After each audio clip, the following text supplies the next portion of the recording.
বলে দিয়ে যায়, আজকে থেকে তওবা করে না, বাকি যতদিন বাঁচবেন, কেউ 30, কেউ 40, কেউ 50, কেউ 60, জানি না কে কতদিন বাঁচবেন, তবে হায়াত তো আমাদের 25-30 বছরের জিন্দেগি কেটে গেল।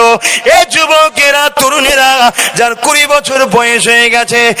আর তো মাত্র 30 বছর আছে, 50 হলে বার্ধক্য এসে যাবে, যার 30 হয়ে গেছে আর 20 বছর আছে, যার 40 হয়ে গেছে আর 10 বছর আছে, যার 50 হয়ে গেছে, লাইফ তো শেষ হয়ে গেছে। এই যে জিন্দেগি, সামান্য সময়টা, কি আমার ভাই, কি আমার বোন, উভয়কে বলে দিয়ে যায়, সামান্য দুনিয়ার লোভে ময়ায় পড়ে আখিরাতকে ভুলে যেও না গো। কান দিয়েছে আল্লাহ, এই কানে গান শোনো না গো, এই কানে কোরআন শরীফের তেলাওয়াত শোনো, এই কানে গান বাজনা শোনো না গো, এই কানে রাসূলের নাজ শরীফ শোনো, এই কানে গান শোনো না গো, এই কানে আলেমে হাক্কানীদের ওয়াজের মাহফিল শোনো, এই কানে মা বাপের কথা শোনো। জবান আল্লাহ দিয়ে